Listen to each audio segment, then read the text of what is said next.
ሜይ 14 የዲሲ ጎዳናዎች በአገዛዙ ለታፈነው የኢትዮጵያውያን ድምጽ ለመሆን በኢትዮጵያውያንና በትውልደ ኢትዮጵያውያን ጎዳናዎች ይጥለቀለቃሉ። የማይቀርበት ቀጠሮ በዲሲ ጎዳናዎች ቀውስ ጠማቂነትና ጦርነት ማባዛትን በፋሽስትነት ያዘው አገዛዙ በምርጫ ሰበብ ህገወጥ ባህሪውን ህጋዊ ለማድረግ የምርጫ ድግሱን በመጪው ግንቦት 24 አድርጓል። ጋዜጠኞችና የህዝብ ወኪሎችን ዘብጥያ ህዝብን ባልተቋረጠ ጦርነት ሀገር በማያባራም ትርምስ ውስጥ እየዋኙ ምርጫን ማሰብ ሞራላዊ ህጋዊና ምክንያታዊ አይደለም። የሀገሪቱ አብዛኛው ግዛቶች ጦርነት በየሰፈሩ በሚያፏጭበት ህዝቡም የህልውና ስጋት ውስጥ በወደቀበት የፖለቲካ ምህዳሩ ጠቦ አንገቱ ታንቆ መተንፈስ በማይቻልበት ደረጃ ላይ ያለም ምርጫም ማደናገሪያ እንጂ መዳኛ ለመሆኑን በዲሲና አካባቢው ያሉ ኢትዮጵያውያንና ትውልደ ኢትዮጵያውያን በመጪው ሜይ 14 10 ሰዓት ኤም ላይ በዋሽንግተን ዲሲ ታላቅ የተቃውሞ ሰልፍ ያደርጋሉ። ከምርጫ በፊት በህይወት መኖርን ከጦርነት አውድ መውጣትን እየተረጋጋም ከባቢያዊ ሁኔታ መፍጠር ይቅደም። ከህዝብ ጋር እየተዋጉና ያለ ተፎካካሪ የሚደረግ ምርጫ ያለ ሙሽራ የሚደረግ ሰርግ መሆኑን በጋራ ቆመን ለዓለም እናስተጋባለን። በኢትዮጵያ አሁናዊ ሁኔታ ምርጫ የሞት ገመድ የሴራ መጎንጎኛ የህገ ወጥነት ማራዘሚያ ውል መሆኑን ድምጻችን በጋራ ቆመን በዲሲ ጎዳናዎች ለዓለም እናሰማለን። የተቃውሞ ሰልፉም የሚካሄድበት ቦታ 2201 ሲ ስትሬት ኖርዝ ዌስት ዋሽንግተን ዲሲ ሜይ 14 ከቀኑ 10 ሰዓት ኤም ኢትዮጵያውያንና ትውልደ ኢትዮጵያውያን ለታፈነው ወገናቸው ድምጽ ለመሆን የማይቀርበት ቀጠሮ ይዘዋል። አዘጋጆች የአማራ ማህበር ከሌሎች የኢትዮጵያ ኮሚኒቲዎች ጋር በመተባበር ሜይ 14 የዲሲ ጎዳናዎች በአገዛዙ ለታፈነው የኢትዮጵያውያን ድምጽ ለመሆን በኢትዮጵያውያንና በትውልደ ኢትዮጵያውያን ጎዳናዎች ይጥለቀለቃሉ። የማይቀርበት ቀጠሮ በዲሲ ጎዳናዎች። ታላቅ የሰላማዊ ሰልፍ ጥሪ በኦታዋ ካናዳ። ኢስት ካናዳ መንገዶች ሁሉ ወደ ኦታዋ ያመራሉ። የአማራን የህልውና ትግል የምትደግፉ በኦታዋ፣ በለንደን ኦንታሪዮ፣ በኪችነር፣ በኪንግስተን፣ በሞንትሪያልና በግሬት ቶሮንቶ አካባቢ ለምትገኙ በሙሉ የብልጽግናው ገዳይ የኢትዮጵያ አገዛዝ ተብዮ በአማራው ህዝብ ላይ ያወጀውን የዘር ማጥፋት ጦርነት ለተጨማሪ ዓመታት ለማስቀጠል በምርጫ ስም ራሱን ህጋዊ መንግስት ለማስመሰል ያቀደውን የውሸት ምርጫ ለመቃወምና ለዓለም አቀፉ ህብረተሰብ ለማጋለጥ የተጠራ ሰላማዊ ሰልፍ ቀን ሜይ 16 2026 ሰዓት ከ11 AM to 2 PM መነሻ መሰብሰቢያ ኦቶዋ ሲቲ ሃል 110 ላውራሪ አቬኑ ዌስት መዳረሻ ፓርላሜንት ሂል ወይም ዊሊንግተን ስትሬት። አዘጋጅ የኦቶዋ አማራ ማህበርና በካናዳ የአማራ ማህበራት ጥምረት። ታላቅ የተቃውሞ ሰላማዊ ሰልፍ ጥሪ በሎስ አንጀለስ ካሊፎርኒያ በሊትል ኢትዮጵያ 1041 ሳውዝ ፌርፋክስ አቬኑ።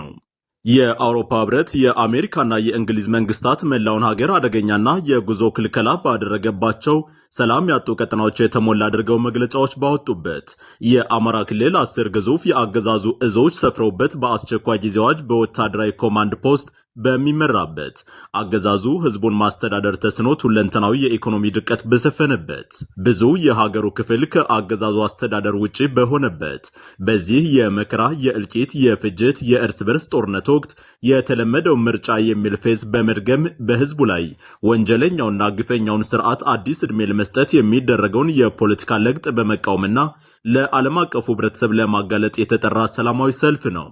በዚህ የደቡብ ካሊፎርኒያ የአማራ ድርጅቶችና ኤፓክ ባስተባበሩት ሰልፍ ላይ በአቅራቢያው የሚኖሩና ግፍን የሚጸየፉ ጭፍጨፋን የማይደግፉ ወገኖች ሁሉ እንዲታደሙ ጥሪ ቀርቦላቸዋል። በምርጫ ስም የዘር ፍጅትን አናስቀጥልም የሚለው ታላቅ የተቃውሞ ሰላማዊ ሰልፉ የፊታችን ቅዳሜ ሜይ 16 2 PM በሊትል ኢትዮጵያ 1041 ሳውዝ ፌርፋክስ አቬኑ። በምርጫ ስም የዘር ፍጅትን አናስቀጥልም። ሰላም ጤና ይስጥልን ተመልካቾቻችን፣ እንደምን ዋላችሁ እንደምን አመሻችሁ። ከአንከር ሚዲያ ዝግጅት ክፍል ያክብሮ ሰላምታችን እናቀርባለን። ግንቦት 24 2 ሳምንት ብቻ ቀርቶታል። ሰባተኛው ሀገራዊ ምርጫ ሊካሄድ በአብይ አህመድ አገዛዝ በኩል መጠነ ሰፊ ዝግጅት እየተደረገ ነው። በአብዛኛው ኢትዮጵያውያን ዘንድ ለምርጫው ያለው ፍላጎት እጅግ የተቀዛቀዘና የተዳከመ እንደሆነ ይነገራል። ምርጫው ከፍተኛ ችግሮች ያሉበት እንደሆነ በሚገለጽበት በዚህ ወቅት ላይ የተቃዋሚ ፓርቲ አመራሮች ውዝግብ ውስጥ ገብተዋል። በተለይም እውነተኛ በሚል ራሳቸውን ለውድድሩ ያቀርቡ ፓርቲዎች ውስጥ የብልጽግና ከፍተኛ ጫና የተደረገባቸው እንዳለ ለአንከር ሚዲያ የደረሰው መረጃ ያመለክታል። በሌላ በኩል በውጭ ሀገራት የሚገኙ የተለያዩ ማህበራት ሀገራዊ ሰላማዊ እምቢተኝነት ንቅናቄን ይፋ አድርገዋል። ይህ ህዝባዊ ንቅናቄ በተለይም ምርጫውን በተመለከተ ህዝቡን ከፍተኛ ንቅናቄ እንዲያደርግ ዘመቻ የሚከፍት እንደሆነ ነው አዘጋጅ ግብረ ኃይሉ የገለጸው። ይህ ንቅናቄ ለመሆኑ ምን ጉዳዮችን ያካትታል? መልእክቶቹስ ምንድናቸው? በሚል ዙሪያ ሁለት እንግዶችን እንግዳ ያደረግንበትን የዛሬውን ዝግጅት እንድትከታተሉ እንጋብዛለን። አቶ አባይ ግደይና አቶ ኤፍሬም ማዴቦ ናቸው።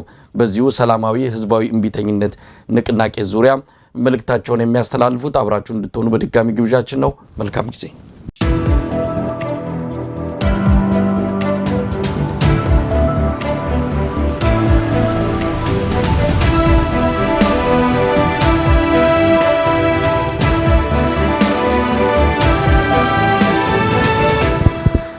ጤና ይስጥልኝ። እንደምን አመሻችሁ፣ እንደምን ዋላችሁ?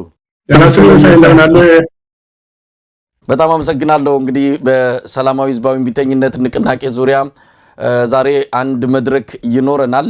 የፊታችን ግንቦት 24 በኢትዮጵያ አቆጣጠር ሰባተኛው ሀገራዊ ምርጫ ይካሄዳል። ያንን በተመለከተ ንቅናቄ አዘጋጅቷቸዋል። እስቲ ምንድነው የሚለውን በስፋት እንነጋገርበታለን። ወደዛ ከማለፋችን በፊት ግን እንደው አጠር ያለ አስተያየት በወቅታዊ የኢትዮጵያ ሁኔታ ላይ እንዴት እየተከታተላችሁ ነው?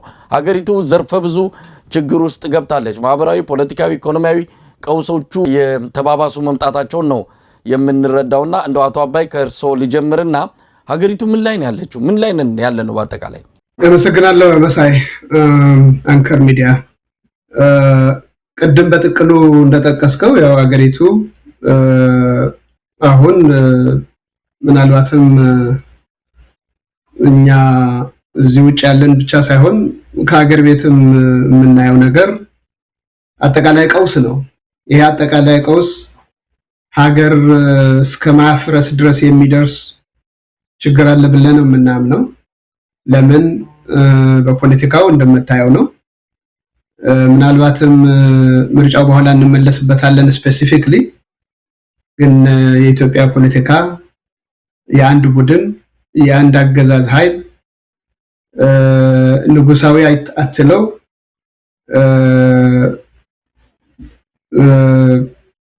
በቅጡ መግለጽ የሚያስቸግር አንድ ንጉስ አንድ ግለሰብ ራሱን ንጉስ አድርጎ ኢኮኖሚውንም ፖለቲካውንም ጸጥታውም በአንድ አገዛዝ ስር ሆኖ ህዝቦች ለአመታት እየተሰቃዩ እንደሆነ በተደጋጋሚ ተገልጿል በእናንተ ሚዲያ።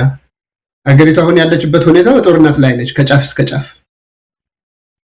ይሄ ጦርነት የሚሊዮኖች ህዝብ እየበላ ነው፣ እየተፈናቀለ ነው። ጦርነቱ እየባሰበትም እየሄደ ነው። ጭራሽ በሰሜን አካባቢ የነበረው ጄኖሳይዳል ዋር የፕሪቶሪያ ስምምነቱም ጨርሶ ፈርሶ ወደ ሌላ አደጋ እያመራን ነው። በአማራ ያው እንግዲህ ለአመታት ምን እየሆነ እንደሆነ ግልጽ የሚታወቅ ነገር ነው። በኦሮሚያ በሌሎች ክልሎች ምናልባትም በስፋት የማይዘገብባቸው በተለያዩ ክልሎች እየታዩ ያሉ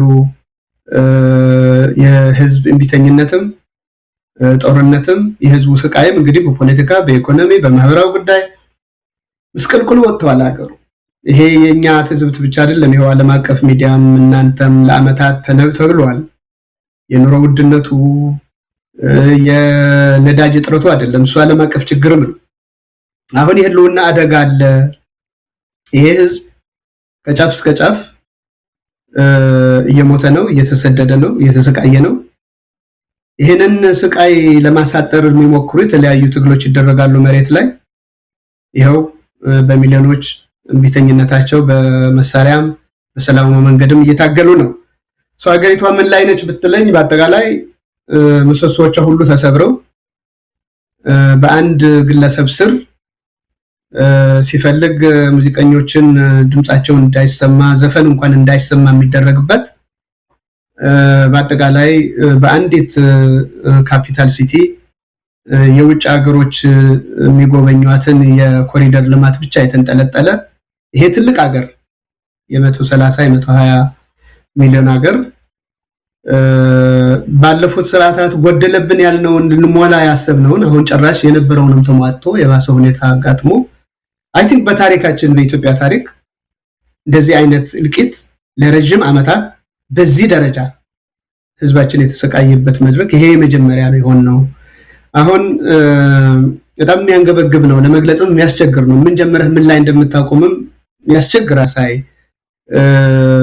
ለዚህ ሁሉ አንዱ ምክንያት የሆነው ስርዓቱ የተከተለው የእርስ በርስ የማጋጨት መላመት ነው።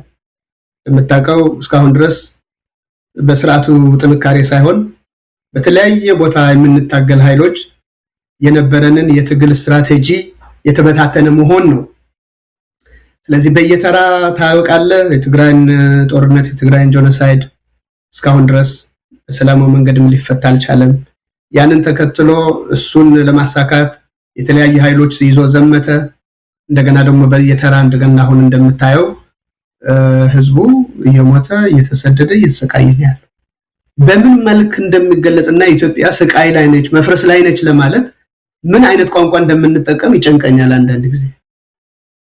እና አገሪቱ ያለችበት ሁኔታ በሰላም እጦት፣ በጦርነት፣ በረሃብ፣ በስደት፣ በሞት ላይ ነች።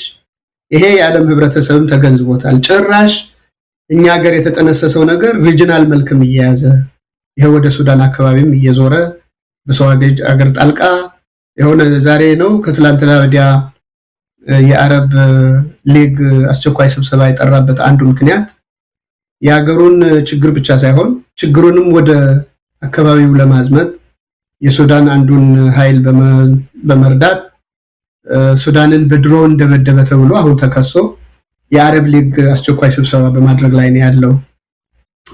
ይሄ የኢኮኖሚ ብቻ ሳይሆን የዚህ የዲፕሎማሲ መገለልም እንደምታየው ነው። የተወሰኑ ኢራን ጦርነት የወለዳቸው የቀይ ባህር ሪጅን ለመቆጣጠር ተወሰኑ የመለሳለስ የሚመስሉ ዲፕሎማቲክ አፕሮቾች አሉ። ኢትዮጵያን የሚመለከት አይደለም። ምዕራባውያን እዛ ሪጅን ላይ ለመቆጣጠር ያሰቡትን ነገር የሚያሳዩት ጉድ ጌስቸር አለ በኤርትራ በኢትዮጵያ የሚሉት ግን የኢትዮጵያን ህዝብ ስቃይ የሚቀንስ የሚፈታ ችግር አይደለምና በአንድ ቃል ቀደም እንዳልነው ነው ፈረሰ የሚባለው አገሩ ምን ሲሆን ነው? በቃ ሁሉ ሶሻል ፋብሪኩ ከተበላሸ ነው ፍትህ ከጠፋ ከቦታ ቦታ መንቀሳቀስ ከጠፋ በሚሊዮኖች እየሞቱ ሬሳ መለማመድና ልቅሶ መድረስ በዝቶበት ልቅሶ ባህል ሆኖ ሰው ከቦታ ቦታ ተዟዙሮ ነግዶ ሰርቶ መኖር የማይችልበት ሁኔታ ላይ ተፈጥሮ ይሄንን በሞት አፋፍ ላይ ያለው የቀረውን ህዝብ ለማዳን የሚደረገው ትግል ደግሞ እስካሁን ድረስ ብዙ የተቃውሞ እንቅስቃሴዎች ተደርገዋል። በነበሩት ስርዓታትም ቢሆን ደርግም ሊወድቅ ሲል በኢህአዴግም ዙሪያ ሰላማዊ እንቅስቃሴዎች ተደርገዋል። እንዳሁኑ ግን ከ17 በላይ ትጥቅ ያነሱ በየክልሉ በእሳት እየተቃጠሉ ነው፣ በድሮን እየተደበደበ ነው። በሚተኩሱት ኃይሎች ሳይሆን በሰላማዊ ሰዎች ላይ እንደምትሰማው ነው። ተማሪዎች ከትምህርት ቤት ወጥተው ነጋዴው ከንግድ ወጥቶ ሜጀር ፕሮጀክቶች ተዘግተው በምን ይገለጽ ብቻ አገሪቱ በዚህ ሁኔታ ላይ ያለች አሁን በኋላ የምንመጣበት ነገር እንደው ምንድነው የኛ ትዕግስት ምንድነው መጨረሻው ምን አይነት መስዋዕትነት ብንከፍል ነው ከዚህ የምንገላገለው የሚለው ነው ኪኮሽም እንጂ አይ ቲንክ ችግሩ ዓለምም አውቆታል ኢትዮጵያ ህዝብም አውቆታል እናንተም ለዓመታት ሰርታችሁበታልና እኔ በዚህ ባጨርቃል አገሪቷ ፈረሰች ማለት ህዝቧ ተጎዳ ነው ተራራው አይደለም ይፈርሰው ግንቡ አይደለም ይፈርሰው ግንቦችም እየፈረሰ ነው ለነገሩ ስለዚህ በዚህ አይነት አሰቃቂ ደረጃ ያለች ሀገር ነች ያው እንዳልኩት እኛ አሁን ትንሽ አንድ መስመር ተሻግረናል በየተራ ሲጨፈጭፈን ቆይቶ አሁን የሁላችንም የህልውና አደጋ በመሆኑ ከጫፍ እስከ ጫፍ በተለይ በውጭ የምንገኘው እንደምታውቀው ይሄን እንቅስቃሴ አሁን በጋራ ያመጣቸው ወደ 50 የሚሆኑ የተለያዩ አደረጃጀቶች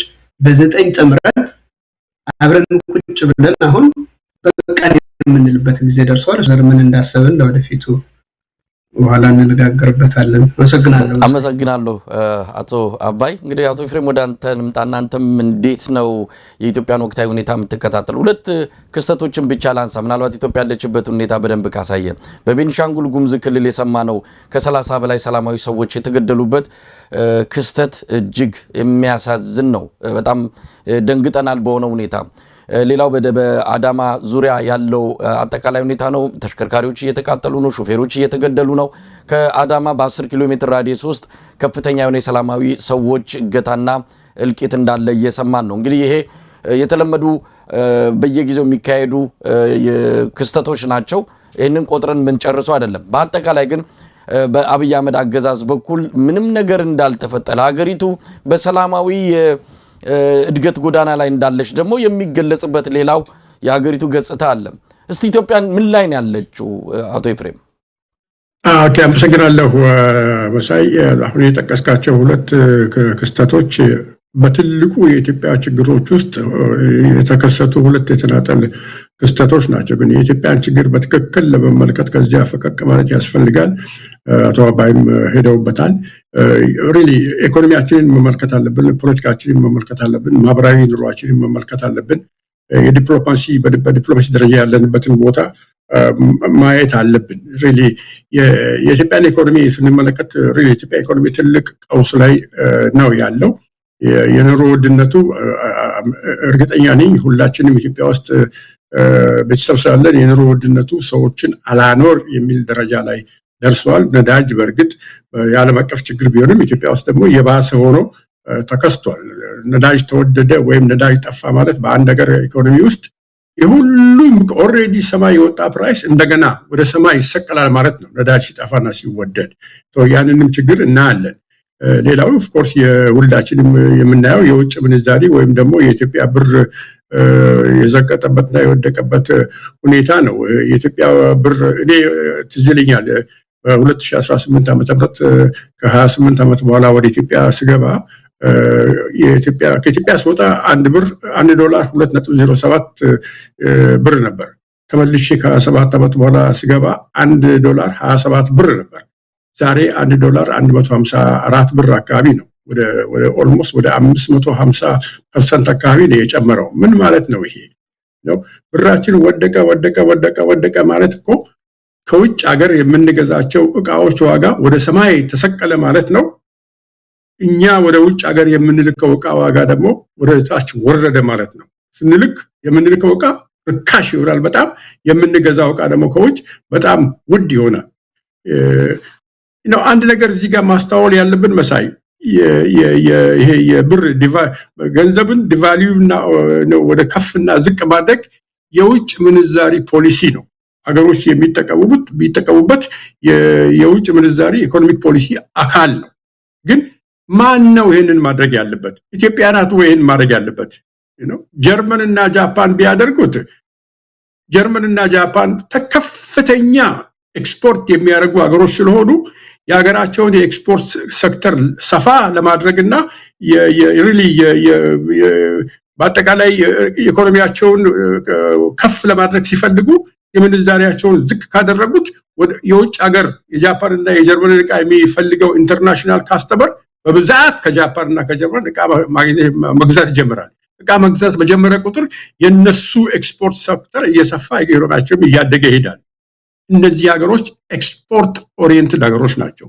ኢትዮጵያ ግን ምን ኤክስፖርት የሚደረግ ነገር አላት? በአይነትም በጥራትም እኮ ኤክስፖርት የምናደርገው ነገር በጣም ትንሽ ነው።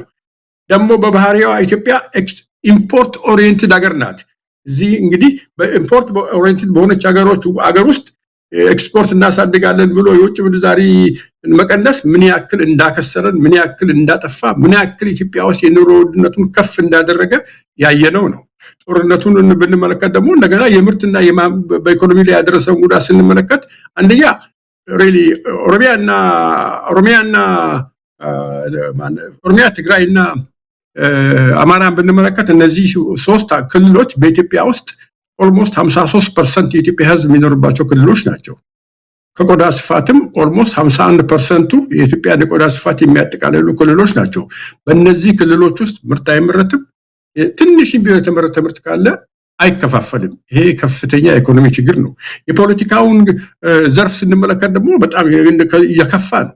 ኢትዮጵያ ሪሊ የአንድ ፈላጭ ቆራጭ ማፊያ ቡድን እንደፈለገ የሚጫወትባት ሀገር ሆናለች። የዚህ የማፊያ ቡድን መሪ የህግ አስፈጻሚውን፣ የህግ አውጪውንና የህግ ተርጓሚውን ክፍል እንደፈለገው የሚያሽከረክር የለየለት አምባገነን ሰው ነው።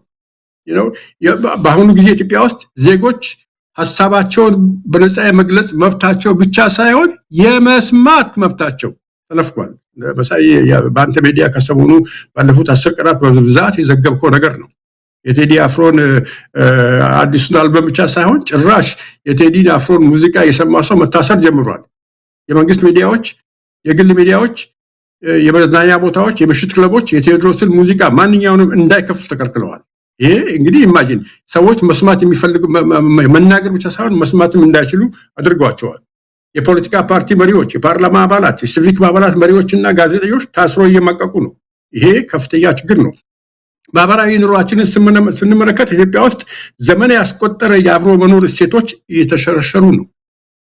ዜጎች በብሔራቸው፣ በቋንቋቸውና በሃይማኖታቸው እየታደሉ ይታሰራሉ፣ ይገደላሉ። ሆስፒታሎችና የጤና ተቋሞች እየወደሙ ነው።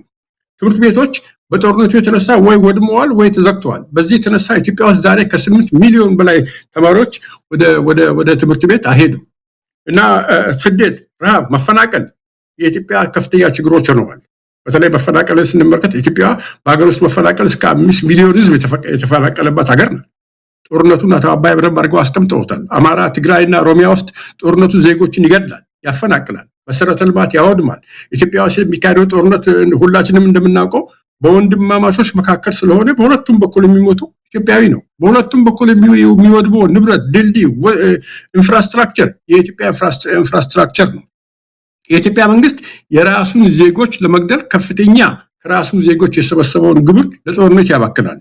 በሺዎች የሚቀጠሩ ኢትዮጵያውያን ወጣቶችን እያስገደደ ወስዶ እያሰለጠነ አንዳንዶቹ ከእድሜያቸው ከዛ በታች የሆነውን ወንድሞቻቸውን እንዲገድሉ ይልካል። ይሄ ከፍተኛ አደጋ ነው። በዲፕሎማሲው ረገድ መሳይ እኔ መናገርም አልችልም፣ ያሳፍራል። ምክንያቱም እኔ ባለፉት ኦልሞስት 45 ዓመታት የነበረውን የኢትዮጵያን ዲፕሎማሲ በረብ ማወቅ በሚገባኝ ደረጃ ማወቅ ሰው ነኝ።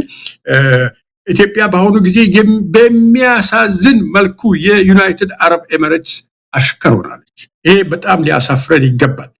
ኢትዮጵያ የአፍሪካ ህብረት የሚባለው አሁን የአፍሪካ አንድነት ድርጅት መስራች ብቻ ሳይሆን ማዕከል ናት። ኢትዮጵያ የአፍሪካ ኢኮኖሚክ ኮሚሽን ጽህፈት ቤት የሚገኝበት አገር ናት። የሚገርም ሌላው ትልቅ ነገር አዲስ አበባ የተባበሩት መንግስታት ድርጅት የጸጥታው ምክር ቤት ከኒውዮርክ ውጭ ከተሰበሰበባቸው ጥቂት በጣም በጣት ከሚቆጠሩ ከተሞች አንዷ ናት። ኢትዮጵያ በህዝብ ብዛት በአፍሪካ ትልቅ ናት። ተሰሚነቷም ትልቅ የነበረ አገር ናት። ይሄ ዩናይትድ አረብ ኤሚሬትስ የሚሉት አገር እኮ የካ ክፍለ ከተማ የሚኖረውን ያክል ህዝብ የለበትም።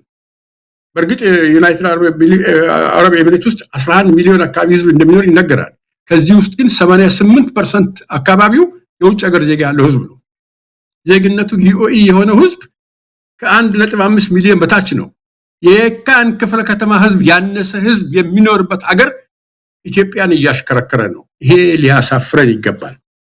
አብይ አህመድ በተከተለው የተበላሸ የዲፕሎማሲ ፖሊሲ የተነሳ ታሪካዊ ጠላቶቻችን በሰሜን፣ በደቡብ፣ በምስራቅ፣ በምዕራብ እየመጡ ጎረቤት አካባቢያችን ጉያችን ስር እየገቡ ጦራቸውን ማስቀመጥ ጀምረዋል።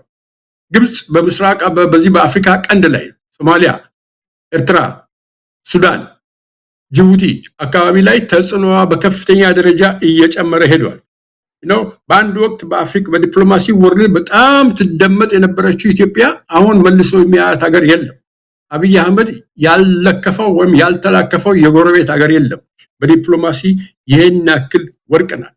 እነዚህ ነገሮች ሁሉ አንድ ላይ ተደምሮ ሲመጡ ቅድም አቶ አባይ ያሉትን የህልውና አደጋ ነው ይዘው የሚመጡት።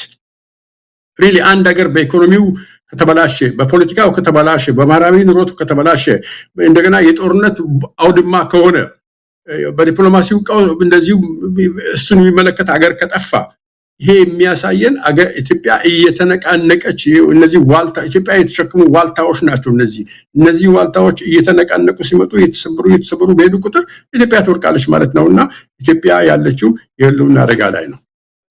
አመሰግናለሁ አቶ ኤፍሬም። እንግዲህ ወደ እናንተ ዘመቻ ንቅናቄ እንመጣለን። ህዝባዊ ሰላማዊ ንቅናቄ ነው እንግዲህ ያሰባችሁት በሚቀጥሉት ሳምንታት ውስጥ ይሄን ንቅናቄ በመላው ኢትዮጵያ ተግባራዊ ለማድረግ ዘመቻ ልትከፍቱ ያው ዛሬን ጨምሮ በሚቀጥሉት ቀናት በተለያዩ ሚዲያዎች እየቀረባችሁ ይሄንኑ ለህዝብ የምታሳውቁ እንደሚሆን ነው የተረዳሁትና አቶ አባይ ወደ እርሶ ልምጣ።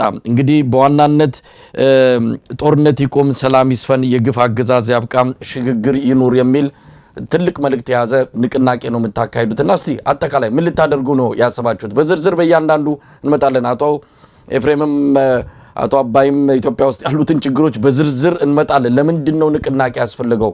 ለምንድን ነው ህዝቡ መነሳት ያስፈልገው? ለምንድን ነው ከምርጫ በፊት ሽግግር ይኑር የሚለው የናንተ ጩኸት ሰሚ ማግኘት አለበት ብላችሁ የመጣችሁትና እሱን እንነጋገራለን። እስቲ ምን ልታደርጉ ነው ያሰባችሁት አቶ አባይ?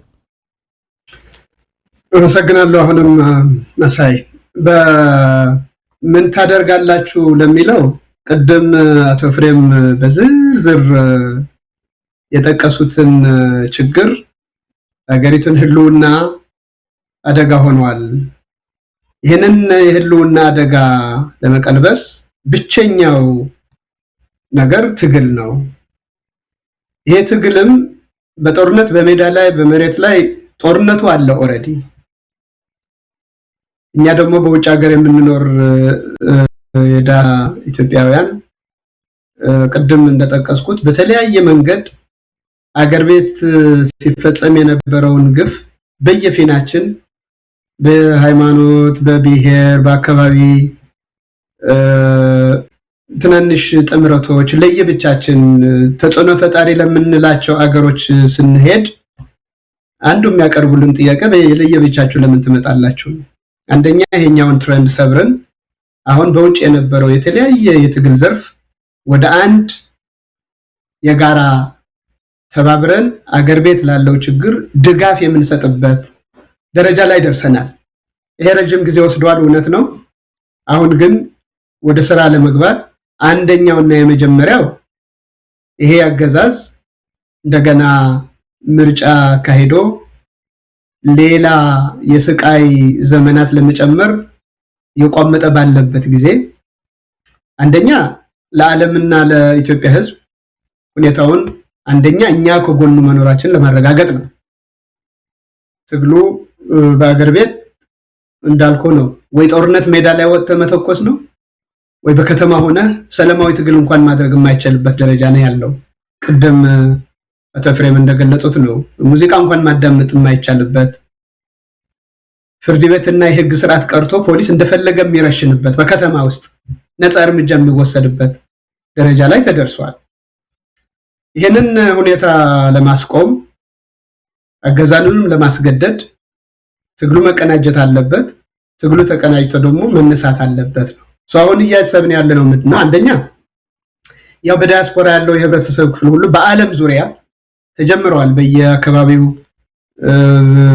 የአማራ የእንቅስቃሴ ኃይሎችም ይሄ የጋራ መድረኩም ቀደም ብለው ተጀምረው የነበሩ የትግራይ ሜሎሎችም ሰልፍ እያካሄዱ አድቮኬሲ ስራ እየሰሩ የዓለምን ህብረተሰብ ጩኸታቸው በማሰማት ላይ ናቸው።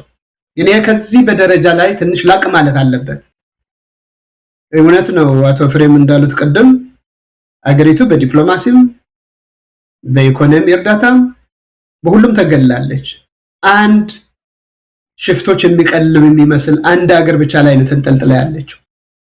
ያ ሀገር ለራሱ ፍላጎት ሲል በኢትዮጵያውያን ደም የሚነግድ አገዛዝን መሳሪያ ተጠቅሞ ቅድም እንዳልኩት ከሀገር ቤት አልፎ የጎረቤትም ጭምር ጦርነት ወደ ኢትዮጵያ እንዲመጣ የሚያደርግ ኃይል አለ።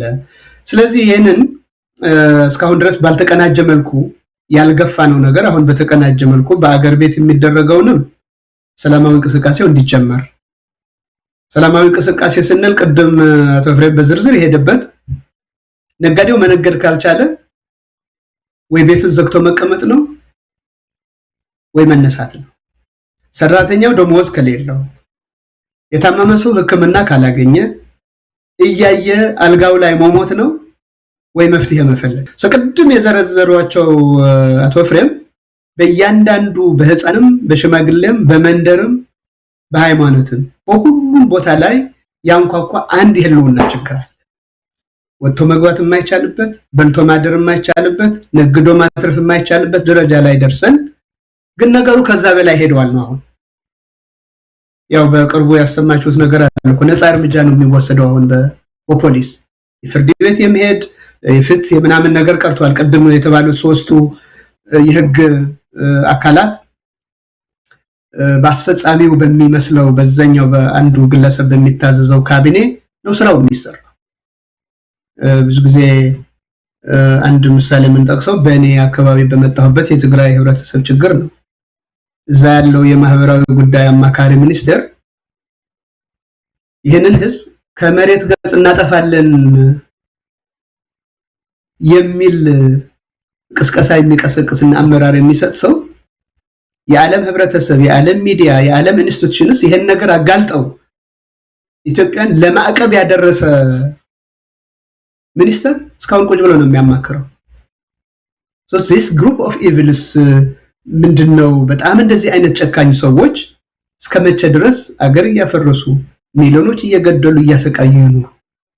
እንዴት ከኤሚሬትስ ድሮን እየተበደሩ በገበሬውና በህፃናት ላይ እንዴት ድሮን እየተኮሱ ሰው እየገደሉ ይኖሩ የሚለው ነገር ለመመለስ ስብስቡ ያሰበው አንደኛ በየፊናችን የምንሄድበት ጉዞ በጋራ ለማድረግ ነው። አሁን በቅርብ ጊዜ ዓለም አቀፍ ሰልፎች አንድ መገለጫ ነው። ያሁን የተለያዩ ሰልፎች ስላሉ እነዛን ዝግጅቶች ለማደናቀፍ ድጋፋችን ገልጸን የአማራው በየከተማው የሚደረገው እንቅስቃሴ ሊያበቃ ነው። በሌሎችም አካባቢዎች እየተደረገው ነገር ሊያበቃ ነው። አሁን በአገር ቤትም በዓለም ዙሪያም ያለን ሁላችንም በየፊናው ቤቱ መቀመጥ የሚችለው ቤቱ እንዲቀመጥ የቻለውን ሁሉ እንዲያደርግ በጦርነት እየተፋለሙ ያሉት እነሱ ፈርዶባቸዋል፣ ህይወት እየከፈሉ ነው። እነሱ ግን ድጋፍ አድርጋቸዋል። እነሱንም ወደ ሰላም መጥተው አገሪቱ ወደ ሽግግር በቅታ የጦርነትና የጥይት ድምጽ እንዲቆም ለማድረግ ዋናው መሳሪያ የሰላማዊ ትግል። ሰላማዊ ትግል ሲባል በጦርነት ላይ በበረሃ ላይ የሚዋጉትና ውድ ዋጋ የሚከፍሉትን ሰዎች መቃወም አይደለም። የነሱን ትግል እንዲያጠር መርዳት ነው። እነሱ ድጋፍ ያስፈልጋቸዋል። አስገድደው ይህንን ስርዓት ወደ ሰላም እንዲመጣ የማድረግ ወይ ከስርዓቱ ለመገላገል ድጋፍ ያስፈልጋቸዋል። ዓለም አቀፍ ድጋፍ ያስፈልጋቸዋል። የኢትዮጵያውያን ድጋፍ ያስፈልጋቸዋል። ይሄ በበቂ ስራ አልተሰራም። በበቂ አልተሰራም። ብንሰራውም በየተናጠል እየሄድን ምንድናችሁ ከዚህ አካባቢ ነን የምናወራው ስለ ኢትዮጵያ ነው፣ አሁን ስላለው አረመኔ መንግስት ነው የምንታገለው። ግን በተናጠል በመሆኑ ይሄንን የጋራ ትግል ቅድም ያልነው ሪቨርስ ለማድረግ አንደኛ ከተቻለ ይህንን ምርጫ እንደገና የስቃይ ዘመናችን ማስራዘሚያ ስለሆነ አይነው እዛ አገር ቤት ያሉት ፖለቲከኞች ለምርጫ ሊወዳደሩ የተመዘገቡ ኃይሎች መስዋዕትነቱ በጣም ከባድ ነው። በየቀበሌያቸው በየመስሪያ ቤታቸው የሚገጥማቸው ነገር ይታወቃል። ነገር ግን የሚከተላቸው ህዝብ መራጩ ህዝብ አደባባይ ካልወጣ ምርጫው አይካሄድም። ምርጫው ካልተካሄደ አንድ እርምጃ ተራመድ ማለት ነው። ቢያንስ ለዚህ ላገዛዙ ለጅመሲ ለመስጠት አንድ እርምጃ ይሆናል። የሰላማዊ ትግሉ አንዱ ነገር ይሄንን በራስህ በምትችለው አቅም አርፎ በመቀመጥም ይሁን የእንቅስቃሴው አካል በመሆንም ይሁን የተወሰነ መስዋዕትነት ላይ ያስከፍል ይችላል። ግን መስዋዕትነቱን መቀነስ መቻል ነው። አሁን እየተከፈለው ያለው መስዋዕትነት ከፍተኛ ነው። ቅድም እንዳልነው ነው። ቅድም ያልነው የነዳጁ የምኑ መገለጫዎች ናቸው። በትልቁ በሚሊዮኖች ህይወት ጠፍቷል። እንዳልኩ ነው። አሁን ደግሞ እያንዣበበ ያለው ሌላ ነገርም ሌላ አደጋም እየመጣብን ነው። በሰላም ይቋጫሉ ያልናቸው ነገሮች እየተጣሱ ወደ ጦርነት እየተቃረበ ያለበት ሁኔታ ነው። በመሃል ሀገር በአማራ ክልል የነበረው ጦርነት አሁን ቅድም እንዳልኩ ነው ወደ ሱዳንም ወደ ትግራይም እያንዣበበ ነው። ይሄ ነገር ሲመጣ አሁን ለጊዜው እያቅማማ ያለው ኢትዮጵያዊ መግቢያ መውጫ እያጣ ነው። አዲስ አበባ ነጨንቋቸው ፈርተው እየተሰደዱ እየሄዱ ያሉት ዜጎች እዛው እየተሰሩ እየተንገላቱ ናብራው ኑሮም አይነካም። ቅድም አቶ ፍሬም እንዳሉት እንደገና መልሰው ወደ በረሃ እንደገና መልሰው ወደ ጅቡቲ ከጅቡቲ ወደ የመን ሳውዲ አረቢያ ገብተው ምን እየሆኑ እንደሆነ በእናንተ ዜና እየተነገረ ከርመዋል። የህይወት ፍርድ ነው እየተሰጣቸው ያለው። እየተረሸኑ ነው ያሉት በማያውቁት ሀገር በማያውቁት ሁኔታ። ስለዚህ አሁን ይሄንን ነገር አቋራጭ መፍትሄ የለውም። ግን ኢትዮጵያውያን ከጫፍ እስከ ጫፍ ያሉንን ልዩነቶች በእርስ በርሳችን እስካሁን ካርዱ አንዱን እየመዘዘ አንዱ ባንዱ ላይ ያነሳሳ የተጠቀመበትን ካርድ አግኝተነዋል ብለን እናስባለን። አሁን የእርስ በርሳችን ልዩነት የቆየው በደል ይሄ ሁሉ ሂሳብ እስክናወራረድ ድረስ ህዝባችንና ቤተሰባችን ማጣት የለብንም። ይሄንን አንድ ቦታ ላይ ለማስቆም ዝግጅቶች እየተደረጉ ነው። አንዱ ዝግጅት መወያየት ነው። የእናንተ የምትሰጡንን እድል ተጠቅመን ህዝቡ አለት ነው። ሁለተኛው ይሄንን ምርጫ ቢያንስ አሁን 24 ቀን ነው 20 ምናምን ቀን የቀረው ምርጫ ዓለም እንዲያውቀው ከምርጫ በፊትም ከምርጫ በኋላም የሚደረጉ ዝርዝር ስራዎች አሉ። በኋላ እንመጣባቸዋለን። ግን እስካሁን ድረስ ቢያንስ እጃችን በመሰብሰብ የምርጫ ካርዳችን በማስቀበጥ ራሴ ያሞኛል ስራ በዝቶኛል ብሎ በመካኘት ሳይሳደቡ ምን ሳይሉ ታምር መስራት ይቻላል። ይሄ የዓለም ታሪኮች አይተናል። ሰላማዊ ሰልፍ መውጣት አይቻልም እንደምታየው ነው። ቅድም እንዳልነው ነው። ዘፈን መስማት ካልቻልክ ሌላ ስራ መስራት አትችልም። ከዛ በላይ መገደሉ፣ መሞቱ፣ መታሰሩ ደግሞ በዝቷል። ስለዚህ ይህን ሁሉ የሚያበቃው በተቀናጀ ትግል ስለሆነ አሁን እነዚህ ከ50 በላይ የሚሆኑ በዓለም አቀፍ ደረጃ ያሉት ተጽዕኖ ፈጣሪዎች ለየብዙ ጊዜ እንደነ ፍሬምን ጨምሮ ለአመታት የትግል ተሞክሮ ያላቸው የዲፕሎማሲ ተሞክሮ ያላቸው ትላንትና እንደተባለው አገሪቱን አገር እንድትሆን ያደረጉ ብዙ ኢትዮጵያውያን አሉ በዓለም አካባቢ። እነዚህ ኃይሎች አሁን ተነስተዋል። የየፊናቸው የየድርሻቸው ይወጣሉ ብለን እናስባለን። በዚህ ምክንያት የዚህን አገዛዝ እድሜ ማሳጠር አለብን። በመሬት ላይ የሚታገሉት የራሳቸው ትግል ጀምረዋል። ይሄው በአማራ ክልል እየሆነ ያለው እያያችሁ ነው። ግን የኢትዮጵያ ሕዝብ አስገድዶም ቢሆን ሂማን ዌቭን በመጠቀም ቢሆን የውጭ ድሮንን በማፍሰስ ቢሆን እንደ የመኑ ንጉስ አመታት ሊቆይና ሊያሰቃየን ይችላል። አንድ ቦታ ላይ ተነስተን አንድ ላይ ሆነን አለ የተባለውን ሁሉም ቀዳዳ መዝጋት ካልቻል በመሬት ላይ የሚታገሉትን ብቻ ይጨርሱት ብለው ቁጭ ብለን ማረፍ ስለማንችል ወገኖቻችን የቀሩትን እንኳን በህይወት እንዲቆዩ አገር እንዲኖረን የተለያየ ጥያቄዎቻችን የምንመልስበት መድረክ እስኪኖረን ድረስ እያንዳንዱ ዳያስፖራ እያንዳንዱ ኢትዮጵያዊ የራሱን አስተዋጽኦ እንዲያደርግ ግፊት የምናረግበት ሰልፍ የምንወጣበት በየቢሮው በእነዚህ ሀገራት ይሄንን ስርዓት ኦፍ ኮርስ በዲፕሎማሲ ተገልለዋል ብንልም ይቻሁን የምታስቸግረን አገርም ጭምር ይሄንን ስርዓት በሚገፉ አገሮችም ጭምር ተገቢውን ጫና ለመፍጠር ይሄንን ሁሉ የተቀናጀ የዲፕሎማሲ የአድቮኬሲ እና ሰላማዊ ሰልፍና ሰላማዊ ቢተኝነት እንዲደረግ በአገር ቤትም በውጭም ተቀናጅቶ ይሄንን ስራ ለመስራት ነው አሁን የታሰበው። የሆነ ቁርጠኝነት ትንሽ ለየት ይላል። እንደምታውቀው ብዙ ጊዜ እኛ እርስ በርሳችን ትንሽ ሻኮት አንድ ቦታ ላይ ስንጀምር አንድ ትንሽ ልዩነት ስትፈጠር መሐላችን ላይ እየገባ ባጀት እየመደበ ሚዲያው አንድ ላይ ሲመጣ አንዱን ሚዲያ እየገዛ አንዱን አክቲቪስት እያመጣ ሌላውን እያባረረ እስካሁን ድረስ ግን ፎር ዘ ሪከርድ ስርዓቱን እንደግፋለን ብለው ህዝቡን የበደሉ ሰዎች የመጀመሪያው ገፈት ቀማሽ አክቹዋሊ የሚሆኑት እነሱ ራሳቸው መለስ ብለን ታስታውሳለህ ለውጡን ያመጡለት ሰዎች ናቸው መጀመሪያ የተበሉት ስርዓት እናከብራለን ያሉ ኢታማዦር ሹሞች ናቸው የተገደሉት የአማራ መሪዎች ናቸው የተገደሉት ይሄ በቂ ትምህርት ነው የጊዜ ጉዳይ ነው ነባር አሽከሮችም አዲስ አሽከሮችም መጨረሻቸው በመጽሐፉ ጽፎታል የሰውየው ፍልስፍና የታወቀ ነው በሬሆይ በቃ ሳሩን አሳይተ ገደል መክተት እንደሆነ ከመጀመሪያው ነው የዚህ አገዛዝ ፍልስፍና አይነው ሁላችንም ተሞኝተናል እኮ ወደ መጀመሪያ አካባቢ በቂ ድጋፍ ሰጥተን አንዳንዶቻችንም እንደው ያለፈው ነገር እስኪ ይቃለል ይሆናል ብለን ሎክ በቂ ትምህርት ያገኘንበት ጊዜ ላይ ደርሰናል ትምህርት ሰምቶ አይቶ ሐዘን መርዶ ሰምቶ ዝም ብሎ አንቃሮ ሃይማኖተኞች በጸሎት ይረዱናል እኛ ግን በትግል ያደግን ሰዎች ነን ኢትዮጵያ ህዝብ ስንት መንግስታት ቀይረዋል በሰላማዊ መንገድም በአመጽም በየበረሃው በየአገሩ ህዝቡ ለማንነቱ ሲል ለመብቱ ሲል ታግሏል ያ ታጋይ ኃይል አሁንም አለ በህይወት ስለምንድነው እንደዚህ ሆነ ነው ለምንድነው እንደዚህ አይነት ስንፍና የተጠናወተን የሚለው ነገር እሱንንም ለማነሳሳትና ይሄንን አይተን ህልውና የኢትዮጵያ ህልውና ከተረጋገጠ የሽግግር መድረክ ከተፈጠረ የሁሉም ሰው ጥያቄ መመለስ ይቻላል ወደ ኋላ እንመለስም ሁላችንም ጥያቄ ያለን በየፊናችን የሥርዓቱ አብሮ በነበረው የመቀጠልም አዲስ ጥያቄ ያለውም ሎክ እንኳን ኢትዮጵያን መሰለ እኛ ሰለጠን የምንባል የህብረተሰብ ክፍል ይቀርና ሌሎች ቀድሞውን አዳዲስ ሀገሮች የኛን ሀገር በገንዘብ ሲያፈርሱ እንዴት ነው ይሄ ቁጭት የማይደርስብን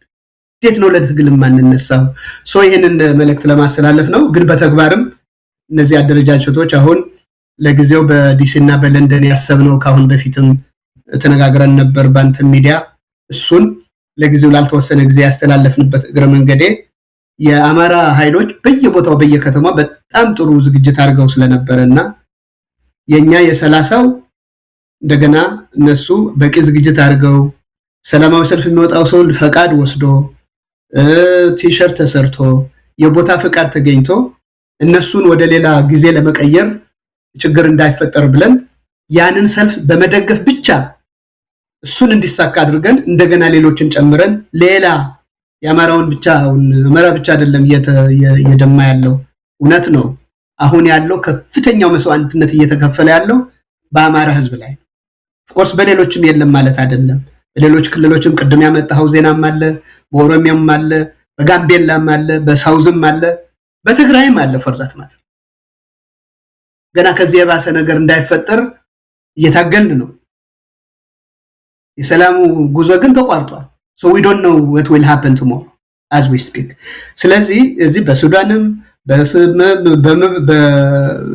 በምስራቅም እየመጣብን ያለውን አደጋ መታደግ የምንችለው አሁን ያለንና የሌለንን አቅም ተጠቅመን አሁን ተነስተን ለህዝባችን ካልቆም አገር ፈረሰ ይያልን እየቆዘምን በጸጾት ልንኖር ካልሆነ በምንም የሚፈታ ችግር አይደለምና ይሄንን ነው ዝርዝሩ ቅድም እንዳልከው በዝርዝር በኋላ ይከድበት ይሆናል በዝርዝር በጽሁፍም በቅስቀሳም በየጊዜው ይሄንን ሚዲያዎቻችሁ እንደናንተ አይነቶችም እየተባበሩን ነው ቃል ገብተዋል በተከታታይ በተለይ በዚህ በምርጫው ላይ ህዝቡ እንዳይሸወድ በፍርሃት ሞትን አታቀላጥፍ እንደገና ሌላ ሞት አትጠራም አንድ ቀን እጅን ሰብስበህ ይሄንን ስርዓት ቢያንስ ህጋዊነት እንዳይኖረው በህዝብ ተመረጥኩ ብሎ በህዝብ ላይ እንዳይቧርቅ አንድ መነሻ እንዲሆን ነው እንጂ በመሰረቱ ምርጫው አዲስ አበባ ባሉት ሰዎች ተመረጥኩ ሊል ይችላል ቀደም እንዳልኩት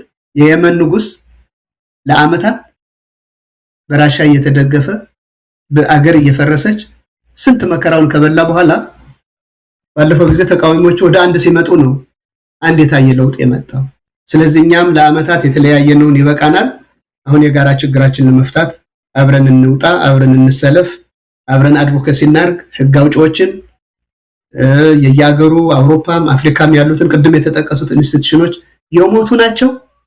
ግን ምንም ማድረግ አንችልም አልታደልንምና አፍሪካ ህብረትም ቅርበት ያለው በዲፕሎማሲው በአድቮኬሲው ሰልፍ ብቻ አይደለም ሰልፍ መገለጫ ነው ኦፍ ኮርስ በ10 ሺህ በ20 ሺህ ኢትዮጵያውያን አብረው ወጥተው በህብር ወጥተው የዓለምን ህብረተሰብ በጋራ ይሄ መንግስት እየፈጠረ ያለውን ችግር ባሳየን ቁጥር የራሱ መልእክት አለ ዓለም አቀፍ ሚዲያም ይሄንን እንዲዘግብ ግን ደግሞ ተጽዕኖ ፈጣሪ ሁሉ ይሄንን ነገር እንዲረዱ ጥሪ ለማድረግና በዚህ ጉዳይ ላይ አንድ እርምጃ አትሊስት እስካሁን ከነበረው በጣም የተቀዛቀዘ ለየት ያለ የጋራ እንቅስቃሴ ለማድረግ ነው ተዘጋጅተን ያለ ነው በዚህ መልኩ ደግሞ የተለያዩ ተጽዕኖ ፈጣሪዎች የተለያዩ የድርጅቱ ኃላፊዎች በተለያዩ ሚዲያዎች ይሄንን ካምፔን እንቀጥልበታለን አመሰግናለሁ ትንሽ አስረዘምኩት መሰለኝ አመሰግናለሁ አቶ አባይ እንግዲህ አቶ ኤፍሬም ምናልባት በዝርዝር በዘመቻ በመታደርጉበት ጉዳይ ላይ ዝርዝር ጽሁፎችን እየተመለከትኩ ነበር እንግዲህ በፖለቲካው በኢኮኖሚው በማህበራዊው በህግ ባለው አጠቃላይ ኢትዮጵያ ውስጥ ቀደም ሲል ሁለታችሁም የገለጻችሁት ነው ኢትዮጵያ ውስጥ በአሁን ሰዓት ህግና ፍትህ የሚባል ስርዓት የሚባል ነገር እንደሌለ ይታወቃል ሰሞኑን የተፈጸመው በአዲስ አበባ በማላ አዲስ አበባ የተፈጸመው ግድያም ከዚህ አንፃር መጥቀስ የሚቻል ነው አንዳንድ እናቶች የወጡ ልጆቻቸው የተገደሉባቸው በድፍረት እየተናገሩ ነው እውነት ለመናገር አሁን ሰው ከፍርሃት እየተገላገለ ነው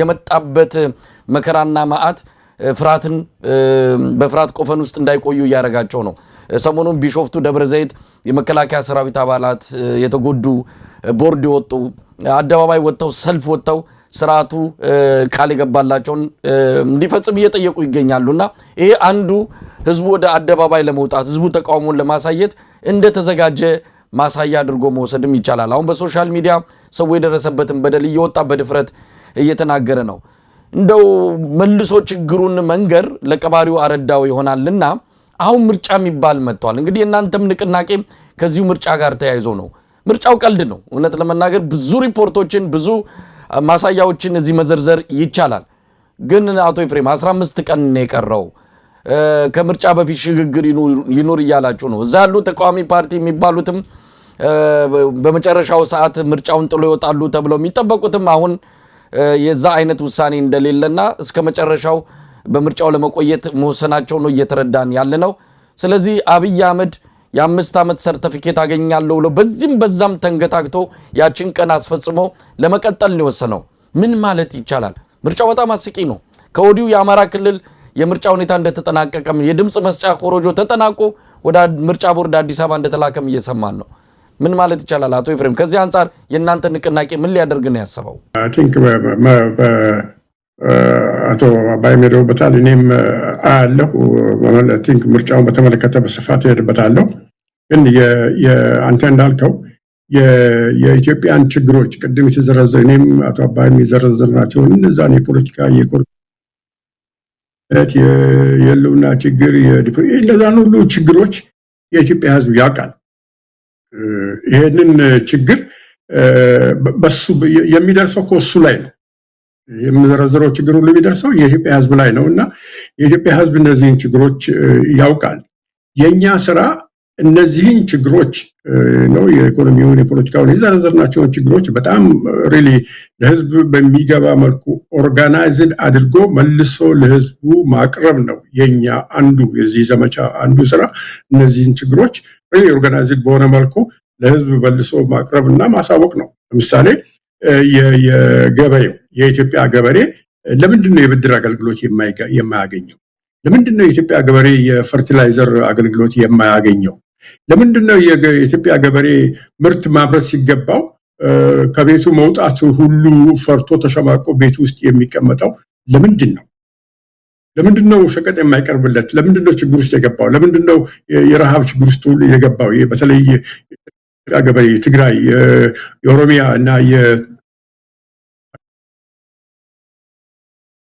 ይሄንን ማሳወቅ አለብን የኢትዮጵያ ሰራተኞች ሪሊ ደሞዛቸው ኑሯቸውን መሸፈን ቀርቶ አንድ አስረኛውንም መሸፈን ስላልቻለ ጭራሽ የሚሰራ ህዝብ ነው ጠዋት ስራ ገብቶ ማታ ከስራ የሚወጣ ህዝብ በምሳ ሰዓት ላይ ሆቴል በራፍ ሄዶ ከሆቴል በራፍ ትርፍራፊ መጠየቅና መጠበቅ የጀመረው ለምንድን ነው? የዚህ ችግር ባለቤት ማን ነው የሚለውን ህዝብ ጉዳይ ለዚህ ሰራተኛ ክፍል ማሳወቅ አለብን። በዝራ ነው። እንደገና የኢትዮጵያን ወጣት ብንመለከት ከ8 ሚሊዮን በላይ የኢትዮጵያ ወጣት ነው በትምህርት ቤት ገብቶ ባችለርን ማስተርሴን አገኘው የሚለው የኢትዮጵያ ወጣት አብዛኛው ከስራ ውጭ ነው። ለምንድን ነው እንዲህ የሆነው? ጭራሽ የኢትዮጵያ ወጣት አሁንማ እየታፈሰ በየዙሩ እየታፈሰ በግድ ማሰልጠኛ ጣቢያ እየገባ ወንድሞቹና እህቶቹን እንዲገል የተደረገ ነው። ለምንድን ነው እንዲህ አይነት በደል የደረሰበት? ማን ነው ይህን ያመጣበት? እነዚህን ነገሮች የችግሩ ባለቤት ለሆነው ለኢትዮጵያ ህዝብ ማሳወቅ አለብን። ይህንን ካወቀ በኋላ የኢትዮጵያ ህዝብ ይህን ከዚህ ችግር ውስጥ ለመውጣት ምንድን ነው ማድረግ ያለበት? ኦፍኮርስ ሁላችንም በህዝባዊ እምቢተኝነት መንገድ መታገል ነው እንላለን። ግን እንዴት ነው በህዝባዊ እዚህ ላይ እንደው ማሳወቅ የሚለው ቀደም ሲል ከተነገረው ያቃል ህዝቡ አሁን የሚፈልገው ማስታወቅ ቀደም ሲል አቶ አባይም እንዳሉት ያ የሚያውቀውን ማህበረሰብ ለትግል ለህዝባዊ እምቢተኝነት ማነሳሳት ነው። ጊዜ ማጥፋት አያስፈልግም። በጣም ጊዜ የመፋዘዝ ሁኔታም አለ በሌላኛው ወገንና የማሳወቁ ሁኔታ በህብረተሰቡ ዘንድ ምንም ስራም የሚፈልግ አይደለም። እኛም ላለፉት በርካታ ዓመታት ስንሰራው የነበረ ያውቋል ችግሩንና ወደ የሚቀጥለው ምዕራፍ ከጊዜውም አንፃር መሄዱ አይሻልም? ማሳወቁ ላይ ያህል ጊዜ ከማጥፋት የምታጠፋው ብዙ ጊዜ እኮ የለም። ኖርማሊ ችግሩን አለ የምትዘረዝርለት የችግሩ ባለቤት ማን እንደሆነ እኮ እየነገርከው ነው። ማን ነው የዚህ ችግር ባለቤት? ማን ነው የዚህ ችግር ውስጥ የከተተ ብለህ ገበሬውን ትነግረዋለህ። ማን ነው የዚህ ችግር ውስጥ የከተተው ብለህ ለወጣቱ ትነግረዋለህ፣ ለሰራተኛው ክፍል ትነግረዋለህ፣ ለሌላውም የማህበረሰብ ክፍል ማን ነው የኢትዮጵያ እዚህ ችግር ውስጥ የከተተ ብለህ እነግረዋለን። ገበሬው to some extent ከሰራተኛ ሁሉም ችግር አለባቸው። ግን እያንዳንዱ የማህበረሰብ ክፍል ገበሬው ያርሳል። በገበሬው ላይ የሚደርሰው ችግርና ባለማረስ የሚደርሰው ችግርና ገበሬው ባለማረሱ የመላ ኢትዮጵያ ችግር ነው። ግን ፓርቲኩላሪ ገበሬውን ትነካዋለህ። እንዳታርስ ያደረገ ማን ነው? ማዳበሪያ እንዳታገኝ ያደረገ ማን ነው ብለን ይህንን የችግሩን ባለቤት ፍንትው አድርገን አውጥተን መናገር አለብን። ምክንያቱም የሚታገለው የዚህን የችግሩን ባለቤት ነው፣ ችግሩን ያመጣበት አካል ባለቤት ነው። ይህንን በዝርዝር በግልጽ መናገር አስፈላጊ ነው። ያውቀዋል ብለን ምንተው ነገር አይደለም። ይህን እነግረዋለን። ከዛ ሁሉም የህብረተሰብ ክፍል ይሄ ከተነገረው በኋላ አንዱ የህብረተሰብ ክፍል ችግር ሲደርስበት ወይም ደግሞ አንዱ የህብረተሰብ ክፍል ላይ ይሄ ችግር አድራሽ በኃይል ሲዘምት ሌላው ዝም ብሎ የሚመለከትበት ምንም ምክንያት እንደሌለም በግልጽ መናገር ማሳወቅ አታባይ ብለውታል። ማሳወቅ አለብን። ነግበኔ ነው ገበሬው ላይ ችግር ደርሶ በገበሬው አካባቢ ገበሬው ተነቃንቆ ሰላማዊ ሰልፍ አድርጎ ወይም ተነቃንቆ ወደ ከተማ አካባቢ መምጣት የጀመረ እንደሆነ በጦር መሳሪያ ወይ በተለያዩ እንትኖች ያቆመዋል። ይሄ ሲሆን ሰራተኛው ዝም ብሎ መመልከት የለበትም። ወጣቱ ዝም ብሎ መመልከት የለበትም። የከተማ ነዋሪ ዝም ብሎ መመልከት የለበትም። ነግበኔ ነው ብሎ የገበሬው ድጋፍ መሆን አለበት። ለሰራተኛው ገበሬው ድጋፍ መሆን አለበት። ለወጣቱ ገበሬው ድጋፍ መሆን አለበት። which means ወደ አንድ መሰባሰብ አለባቸው። ቅድም አባይ እንዳሉት ይህን የሰላማዊ የህዝባዊ እምቢተኝነት ትግል ኢትዮጵያ ውስጥ ጎልቶ እንዲወጣ ለማድረግ የተለያዩ ኃይሎች እስካሁን የሄዱበትን መንገድ ትተው ልዩነታቸውን በተሻለ መንገድ ዘለው ወደ አንድ እንደተሰባሰቡ ሁሉ አገር ቤት ያለውም ኃይል ወደ አንድ ማዕከል ተሰባስቦ ይህንን የገዢ መደብ በሪሊ ኃይለኛ በሆነ መልኩ መታገል አለበት። ዋናው መልእክቴ ይሄ ነው። የኢትዮጵያን ችግሮች በተመለከተ ምርጫውን በተመለከተ ግን አንተም ብለዋል። ምንም በ2000 የዛሬ 6 ዓመት በተደረገው ምርጫ ላይ ሪሊ በጣም ከፍተኛ ትልቅ መረጃዎች በማገኝበት ደረጃ ላይ ሆኜ ምርጫውን ከመጀመሪያው ጀምሮ ምርጫው ከተገፋበት እስኪፈጸም ድረስ ኦልሞስት የአንድ ዓመት ተኩል አካባቢ ጊዜ ነው። በአንድ ዓመት ተኩል አካባቢ ጊዜ ውስጥ ከፍተኛ የምርጫ ስትራቴጂክ ኮሚቴ አባል ሆኜ በከፍተኛ ደረጃ ምርጫውን ተከታትያለሁ። ከመንግስት መረጃዎች አግኝቻለሁ። ከምርጫ ቦርድ ዳይሬክትሊም ኢንዳይሬክትሊም መረጃ አግኝቻለሁ። ከክልሎች መረጃ አግኝቻለሁ። የኢዜማ አባላት በየቦታው ያኔ ኃይለኛ ወጣቶች ነበሩት ኢዜማ ምርጫውን በተመለከተና በየቦታው እየዘሩ ከሚሰበስቧቸው መረጃዎች ብዙ መረጃዎች አግኝተናል። የሚገርምህ ዛሬ አሁን ምርጫ ምን አይነት ሚኒንግለስ እንደሆነ የምታየው መንግስት ራሱ ምርጫ ቦርድ ይመዘግባል። መንግስት ራሱ የራሱን ቢሮ ከፍቶ ይመዘግባል። ይሄ እኮ ዛሬ ብቻ የነበረ አይደለም፣ የዛሬ 5 ዓመት የነበረ ችግር ነው። የዛሬ 5 ዓመት ብርቱካን እኮ ወጣ በይፋ እኔ የማላውቀው ምርጫ ቦርድ የማያውቀው የምርጫ መመዝገቢያ ጣቢያዎች አሉ ተብላ ተናግራለች እኮ አዲስ አበባ ውስጥ። ያኔ የነበረ ችግር አሁንም አለ እና ይሄ መንግስት የሚያደርገው ምርጫ ትርጉም የለሽ ምርጫ እንደሆነና የኢትዮጵያ ሕዝብ ይሄ እነዚህ የተዘረዘሩብህን ችግሮች ለሌላ 5 ዓመታት ለማስቀጠል የሚደረግ ምርጫ ስለሆነ አንተኑ ባሪያ ለሚያደርግ ምርጫ ሄደህ ድምጽ አትስጥ ማለት ነው የኛ ስራ። በምርጫው እንዳይሳተፍ ማለት ይሄ ነው እና ምርጫውን በተመለከተ ሪሊ ምንም ፍንትው ያለ መልእክት ነው ያለን። በዚህ ምርጫ የኢትዮጵያ ሕዝብ የሚያገኘው ምን ጉዳት እንጂ ሌላ የ5 ዓመት ጉዳት እንጂ ምንም የሚያገኘው ጥቅም እንደሌለ ለኢትዮጵያ ሕዝብ በደንብ አድርገን ማሳወቅ አለብን። ኦልሬዲ በኢትዮጵያ ውስጥ ምርጫውን በተመለከተ የተለያዩ መረጃዎች እየወጡ ነው። ሕዝቡ ምርጫውን እንደማይፈልገው እየታየ ነው። መንግስት በተለያየ መልኩ በግድ እየሰበሰበ የተለያዩ የማህበረሰብ ክፍሎችን በግድ እየሰበሰበ በግድ መታወቂያ እየቀማ አንድን ሰው 4፣ 5፣ 6፣ 7 ጊዜ የሚመዘግቡበትን ሁኔታ እንዳለ በግልጽ አይተናል። ይሄ ሁሉ የታየው ከህዝብ እምቢተኝነት የተነሳ ነውና ይሄ የህዝብ እምቢተኝነት ሪሊ ጎልቶ እንዲወጣ ማድረግ አለብን። አንተ ቅድም እንደተናገርከው ከሰሞኑ በዚህ በምርጫው ላይ የህዝብ መነሳሳት አይተናል። ሳባ በተለይ ይሄ ሽሮ ሜዳ እየተባለ በሚጠራው አካባቢ ላይ አንድ ሪል ማህበረሰቡ በጣም የሚወደውና ለማህበረሰብ የቆመ ወጣት በዚህ ምንድነው የኮሪዶር ልማት በሚባል ነገር ላይ ህልውናውን ያጣ ወጣት ጭራሽ ወስደው በጠራራ ፀሐይ ላይ ረሽነውታልና ያንን በመቃወም የተካሄደውን ሰልፍ አይተናል። የአዳማውን አይተናል። በተለያዩ የኢትዮጵያ አካባቢዎች ያለውን የህዝብ መነሳሳት አይተናል።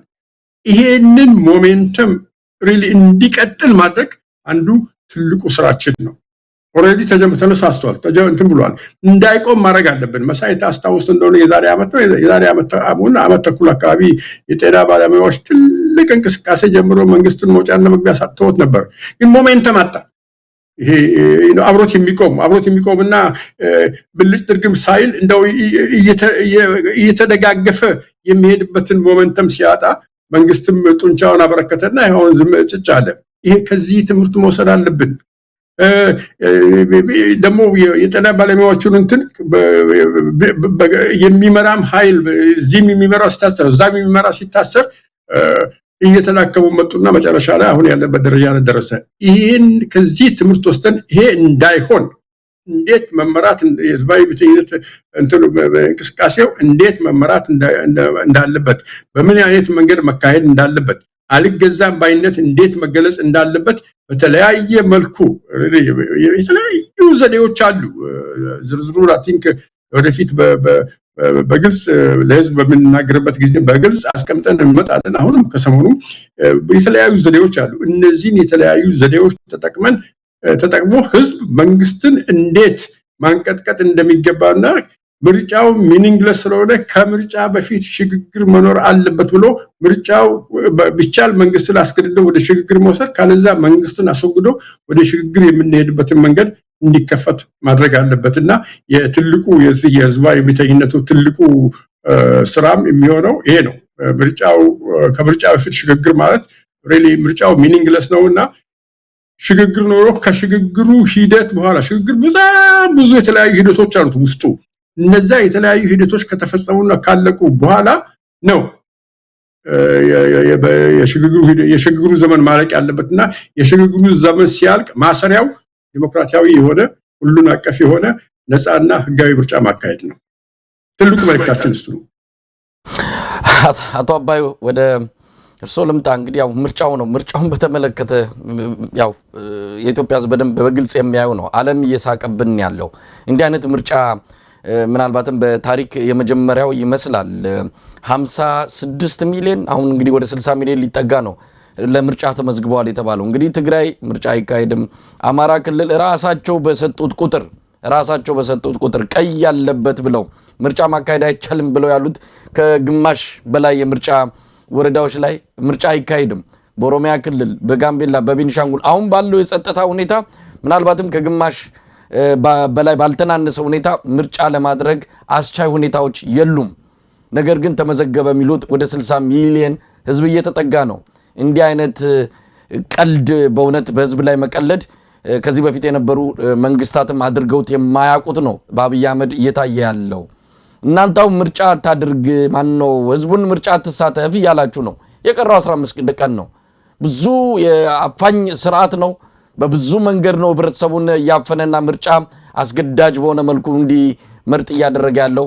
ምርጫ ቦርድም ቢናገር ሰሚ አላገኘም። ያው ምርጫ ቦርድም ያው ለቲያትሩ ድምቀት ነው እንደዛ አይነት መግለጫ ወጣው እንጂ ያውቋል እያንዳንዱን ነገር በደንብ በመረጃ ደረጃ የሚያውቀው ነው። ስለዚህ እናንተ አሁን ምርጫውን በተመለከተ ያዛችሁ አቋምና ምን ልታደርጉ ትችላላችሁ? የቀረው በጣም አጭር ጊዜ ከመሆኑ ጋር ተያይዞ እውነት ነው መሳይ።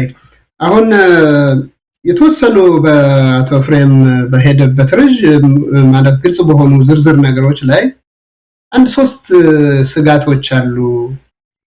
ኢትዮጵያ ህዝብ ትግሉም አጥቶት ችግሩም አጥቶት እንዳልሆነ ያ ሁሉ ገፈት የሚቀምሰው እሱ ራሱ ህዝብ ነው። የሚሞተው የሚያዝነው ሁሉም ጥቁር ለብሶ የሚሄደው የሐዘን ልብስ ለብሶ የሚሄደው ህዝቡ ራሱ ነው። ግን ትንሽ 1-2-3 ስጋቶች አሉት። አንደኛው ከአብይ በኋላ የሚያየው ስዕል ነው። የስርዓት ሲፈርስ እርስ በርሳችን እንተላለቅ ይሆን? በኦሮሚያ የሚመጣው እንቅስቃሴ፣ በሰሜን የሚመጣው እንቅስቃሴ፣ የፋኖም የኦላም የሌላውም ቢመጣ እርስ በርሳቸው ይዋጉ ይሆን? የባሰ ነገር ይመጣ ይሆን የሚል አንድ ተጨባጭ ስጋት አለ። ሁለተኛው እስካሁን ድረስ እየተሰባሰብን ስንለያይ ድርጅት ተፈጥሮ ድርጅቱ ሲሰነጠቅ ለ2 ለ3 እንደዚህ የሆነ ስጋቶች አሉት እና ከአብይ በኋላ የሚያየው ስዕል ነው ማሳየት መሞከር የሚገባን። አሁን በአንድ በኩል በቃ ዋናው ችግሩ እየበዛ ሲሄድ አሁን ከሞት በላይ ከህልውና በላይ ሌላ አስቸጋሪ ሁኔታ አይፈጠርም። አንደኛው ማረጋገጫ በመሬት ላይ ያሉት የሚታገሉ ኃይሎችም እየተናበቡ እንደሆነ የሥርዓቱ አገዛዝ አይገልጽም። የሉም፣ ጠፍተዋል፣ የመንደር ሽፍቶች ናቸው ይላል። እንደሞ እያየን ነው። ትላንትና በላስታም በአማራ ክልል በየቦታው እየተማረከ እየሞተ ያለው የሥርዓቱ ሰራዊት በዜና አይነገረውም። አብዛኛው ህዝብ ምናልባትም አሁን በቴክኖሎጂው ድጋፍ እናንተን ሊያዳምጥ ይችል ይሆናል፣ ግን በፍርሃት ነው የሚሰማው። ቅድም እንደተባለው አሁን ዋናው ነገር ምንድነው? 15 ቀን ሳይሆን 1 ቀንም በቂ ነው። ምርጫው 1 ቀን ነች። አስቀድሞ አልመጣም ብሎ ማወጅ የለበትም። እኛ በ15 ቀን በቂ ስራ ሰርተን ህዝቡ 2 ነገሮች ላይ ከተማመነ፣ አንደኛ በውጭ ሀገር ቅድም እንደተባለው በየእርስ በርሳችን ስንመናጨቅን የነበርነው ኃይሎች እንደዚህ አብረን መቆየት፣ አብረን መቆም፣ አብረን መነጋገር ማንንችል ሰዎች አብረን መሆናችን ማየት አንድ ምልክት ነው። ሁለተኛ አገር ቤትም ያሉት እየታገሉ ያሉ ኃይሎችም መነጋገር ላይ እንደሆኑ ራሳቸው ይፋ የሚያደርጉት የራሳቸው የሽግግርም የመነጋገርም ካሁን በኋላ አንድ አሸናፊ መጥቶ ኢትዮጵያን መግዛት እንደማይችል ኦሬዲ ተረጋግጧል። ያ ቢሆን ኖሮ በአንድ ንጉስ በተገዛ ነበር ከዚህ ጉልበት ጋር ከዚህ የማጭበርበር ስርዓት ጋር። ስለዚህ ሁሉ አንዱ ነገር ኢንከሬጅድ የሚሆነው ህዝቡ የሚነሳሳው ለትግል አሻግሮ የሚያየው ነገር ሲያይ ነው፣ ተስፋ ሲኖረው ነው። ስለዚህ ካሁን በኋላ ኢትዮጵያ ውስጥ ከድርድርና ከጠረጴዛ ውይይት ውጪ ተገዳድለን ልንጨራረስ ካልሆነ በስተቀር ሌላ መፍትሄ የለም።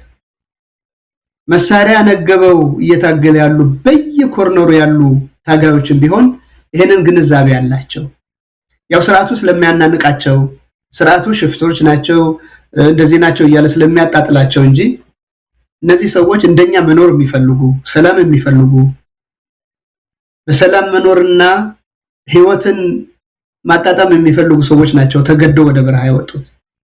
ስለዚህ ቅድም እንዳልኩት ከ15 ከ17 የሚሆኑ የተለያየ አቅምና ብዛት ያላቸው ጦር መሳሪያ አነግበው ስርዓቱን እየታገሉ ያሉ ኃይሎች አሉ።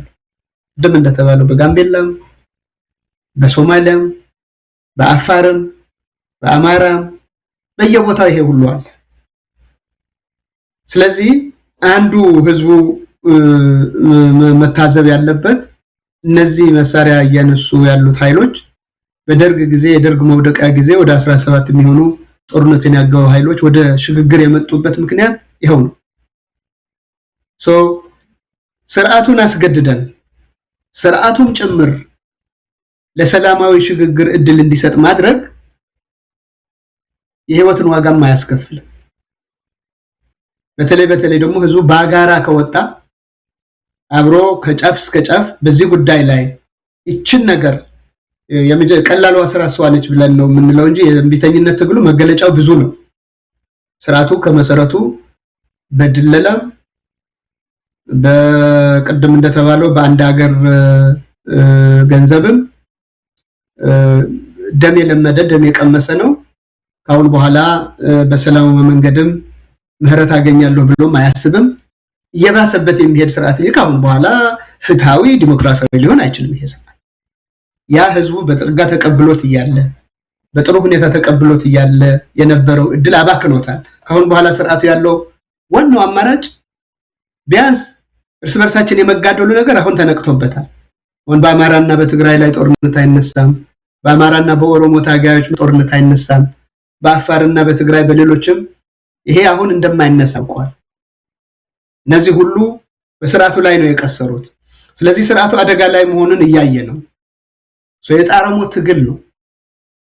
ካለ ምርጫ መቆየት ስርዓቱ አለው ለማለት የሚጠቀምበት የፕሮፓጋንዳ ስራ ስለሆነ ነው እንጂ በአንድ ወቅት አስታውስ እንደሆነ ከፕሪቶሪያ መፈረም በኋላ የጊዜያዊ መንግስት ለመመስረት በጣም ከፍተኛ ችግሮች ነበሩና በትግራይ ህዝቡ በኦንላይን ይምረጥ በኢንተርኔት ይምረጥ ነው ያለው።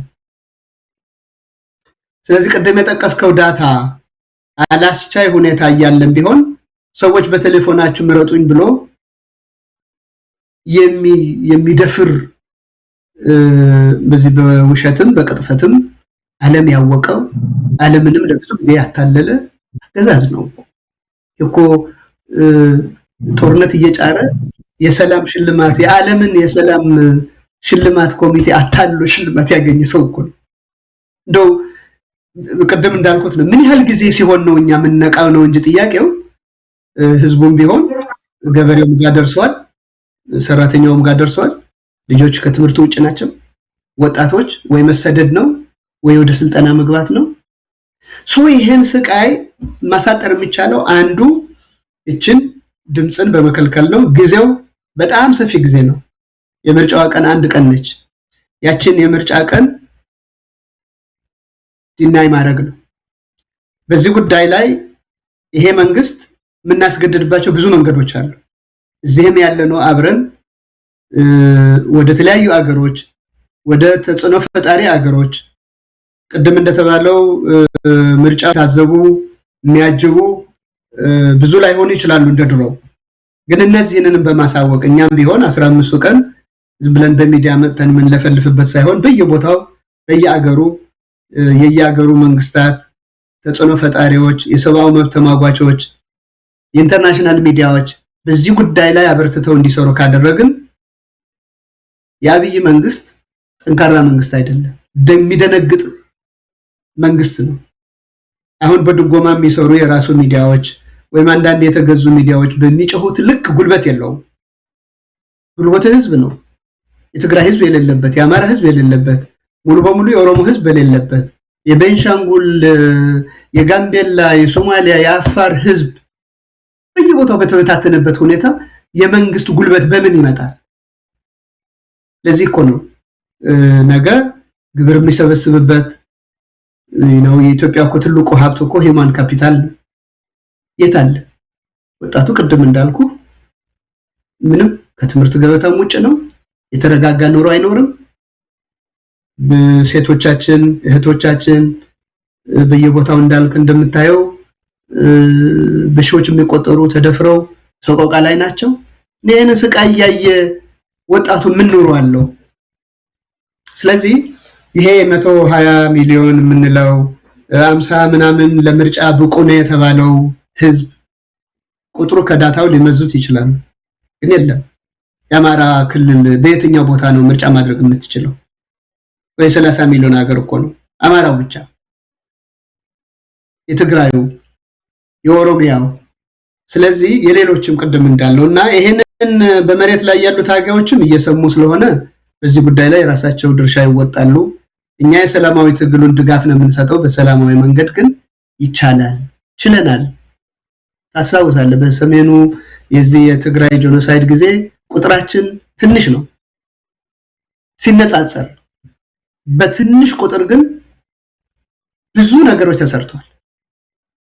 የገጠመን ተጽዕኖ በትግራይ ህዝብ ላይ የዘመተው አቅም እንኳን ዓለም አቀፋዊ ቢሆንም በሰማይም በመሬትም ለዚህም 8 ወር 2 ዓመት ሁሉ ተዘግቶ ግን ተችሏል።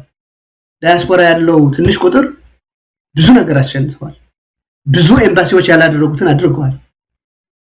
ይሄ ሰንቀን በስተን ቀደም እንዳልኩት የተለያየ ልምድ አለ ስላልተጠቀምንበት ነው እንጂ የተለያየ ትግል ተሞክሮ አለ። ስርዓቶች ለማነቃነቅ ለውጥ ለማምጣት የታገሉ ብዙ ኃይሎች አሉ። ግን ቀደም ያልከው ነው። አንድም ተስፋ መቆረጥ አለ። በቃ እርስ በርሳቸው አይስማሙም፣ አመራር የለም የሚሉ ተስፋ መቆረጦች ነበሩ። ቀደም የጠቀስነው 50 የሚሆኑ በውጭ የሚገኙ የፖለቲካም የሲቪክ ማህበራትም ታዋቂ ግለሰቦች እኮ በስተጀርባቸው በሺዎች የሚቆጠሩ ህዝብ ነው የሚመሩት እኮ። እነዚህ ሰዎች ቁጭ ብለው መወያየት ችለዋል። አሁን ለሽግግር የሚሆን አይዲያ ድራፍት እያደረጉ ነው። ዝም ብለው ቁጭ ብለው ተቀምጠው ታጋዮች ብቻ ያሰሩትን አይደለም እያደረጉ ያሉት። የተለያዩ እንቅስቃሴዎች አሉ፣ የተለያዩ ሰብ ኮሚቴዎች አሉ። የውጭ ግንኙነቱም የሚዲያውም ታንክስ ቱ ኦል ኦፍ ዩ ሁሉም ደግሞ ዋናውና ቀዳሚው ስራው ይሄን ሆኗል አሁን። ስለዚህ ያገዛዙ የፕሮፓጋንዳ መሽን ብቻውን ይሄንን ነገር ማሸነፍ አይችልም። ከተባበር ቅድም እንዳልኩት ነው የተወሰነ ክፍል እንኳን የተወሰነ ጫና መፍጠር ችለዋል። እንኳንና በሚሊዮኖች የምንቆጠር በዳያስፖራ ተቀምጠን ለዚህም ተጽዕኖ መፍጠር የሚችሉ ሰዎች፣ አምባሳደሮች፣ ሚኒስትሮች፣ ቪክቲምስ የዚህ ገፈት ቀማሾች በየእስር ቤቱ ሲማቁቁ የነበሩ ታጋዮች ያሉበት ሀገር ነው በዓለም የተነሳው። በቃ ተስፋ ቆርጧል። ያ ተስፋ መቁረጥ የባሰ ችግር ነው የሚወልድብን። መነሳት አለበት። የራሱን ድርሻ መወጣት አለበት። ስልክ ደውሎ ዘመዱን መንገር ነው። በዛት ያህል የታመመ ሰው አልጋ ላይ ያለው ሰው ሳይቀር በዚች ትግል ላይ አስተዋጽኦ ማድረግ ይችላል። ይሄን አድርገን ደግሞ ሀገር ብዙ ጸጋ አላት። መግባባትና መወያየት አያቅተንም። እንኳን ከሌላ ከስርዓቱ ጋር እንኳን ለመወያየት ፈቃደኛ ባለመሆን እንጂ ውይይት እኮ ተደርጓል። ከዚህ ሁሉ እልቂት በኋላ እኮ በትግራይና በፌደራሉ መንግስት እኮ ፕሪቶሪያ እኮ ተፈርሞ ነበር። የሁሉ እልቂት ግን ይሄ ኃይል የሰላም ኃይል ባለመሆኑ ካሁን በኋላ ከዚህ ስርዓት ከዚህ አገዛዝ ምን ጠብቀው ነገር አልቋል፣ ተማጧል። የቀረን እያንዳንዱ አሁን ለጊዜው መደለያ ያገኘ የመሰለው ይሄ አረንጓዴ ልማቱን እያየ የዛሬ ቀን ንጹህ አየር እየተነፈሰ የሚመስለው ችግሩ እየተቆለለ ሲመጣ የገፈት ቀማሽ መሆኑ አይቀርም። ምንም ይሄ ሌላ ሎጂክ አያስፈልገው። አገሪቱ እየሄደችበት ያለ ርቀት ትላንትናኮ በአማራና በትግራይም ቢሆን ሪሌቲቭሊ ሰርተ የምትኖርበት ሀገር እኮ ነበር። በኦሮሚያ የተለያዩ ከተሞች፣ በሳውዝ የተለያዩ ከተሞች ሄደ አዋሳ ሄደ ተዝናንተህ የምትመጣበት ጊዜ እኮ ነበር። ብዙ ሰዎች እንኳን እየከፋቸውን ቢሆን በዚህ ደረጃ የሀገሪቱን ህዝብ እስር ቤት የሚሰቃይበት ሁኔታ አልነበርንምና አጭር ነች የኛ መልእክት። ምርጫውን የመጀመሪያ ታርጌት ያደረግነው ስርዓቱ ለድርድር እንዲመጣ ማስገደድ ስላለብን ስርዓቱ እንደገና በካርዳችን አንዳንድ 5 ዓመት ግደለን ብለን ከምንመርቅ ቢያንስ ቀላል መስዋዕትነት ካርዷን መምዘዝ ስለሆነ ካርዶን ይዞ መቀመጥ የመጀመሪያው እርምጃ ነው የሚል ነው። በአንድ በኩል ተመርጠው ማሸነፍ ተስፋ ያላቸው ኃይሎች ላይወስዱት ይችላሉ። አይውሽ ያ ሁኔታ ተፈጥሮ ኦፖዚሽኖቹ ተቃዋሚ ፓርቲዎቹ አሁን እያሳዩትን ያሉትን መንፈስ ምርጫ ላይ ሄዶ ህዝቡ መርጧቸው የሀገሪቱ ህዝብ አክሰስ ኖሮት በምርጫ ቢያሸንፉ ኖርማ ምን ሌላ መስዋዕትነት ያስፈልጋል? ያለ ወደፊት የምንመኘው ነገር ነው የሚሆነው። አሁን አልሆነም። አለመታደል ሆኖ ያለፈ ችግራችን አለቀ ስንል ሌላ ችግር እየተፈጠረ አሉ ህልውና አደጋ ነው። አሁን የህልውና አደጋ ነው።